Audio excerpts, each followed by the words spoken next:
Canola School on RealAgriculture.com is brought to you by Alberta Canola Producers Commission, SAS Canola, and Manitoba Canola Growers.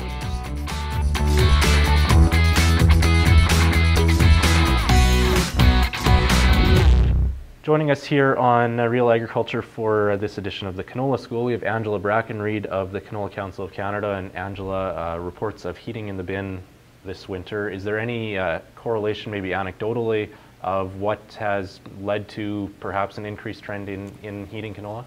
Yeah, so like you said, it is fairly anecdotal. I don't have any hard numbers on how much heating in the bin issues we had, but certainly significant to those producers that it happened to. Overall, in the scheme of things, I don't think it was a huge number of bushels. There has been some people wondering if some of the trends towards straight cutting could have lended to more heating in the bin. Also, in Alberta, we had some fairly variable or stagey crops that could have also lended to more green seed or higher moisture content, obviously going into the bin and making those storage conditions a little bit more volatile. I suspect that it's not necessarily a straight cutting issue, it's more of a conditions of the seed issue than anything. So with some of the straight cutting, there potentially could have been draws in the field that weren't quite as mature, could have potentially been more green material going into the bin. If those fields weren't desiccated or if they didn't use a dry down product, there could have been more green weeds in the field that are going to have a much higher moisture content than the seed itself. So I wouldn't necessarily say it's a straight cutting issue, but just you know, issues with the seed. With timing and variability. Exactly. So those sorts of factors. Okay. Yeah. Any correlation with the use of a particular desiccant or harvest aid, dry down aid? Well, I haven't heard that, Calvin, but certainly it brings up, it's a good time to remind people of proper use of those products. And I think, you know, this is fairly new for a lot of people. Straight cutting's fairly new, so how to use these products is also fairly new.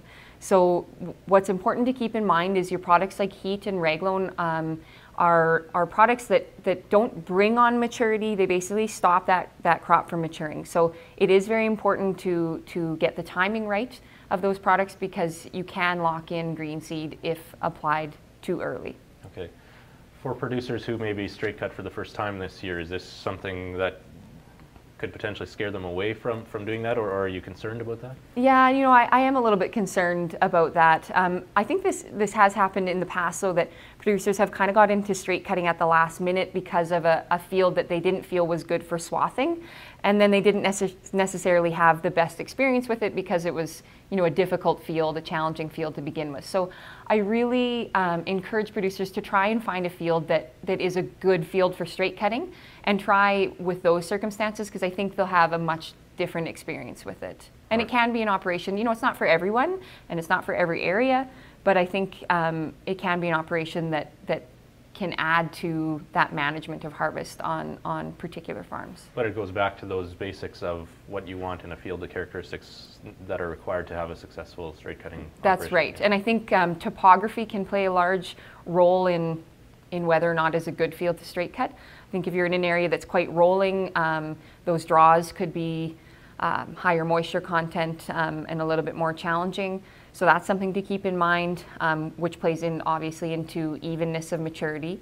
Pod integrity is important. You want to make sure that they're fairly free of disease like alternaria or sclerotinia. You want a good plant population that's well knit together. So things like that are what you want to look for when straight cutting. All right. Thanks for your time, Angela. Thanks, Calvin.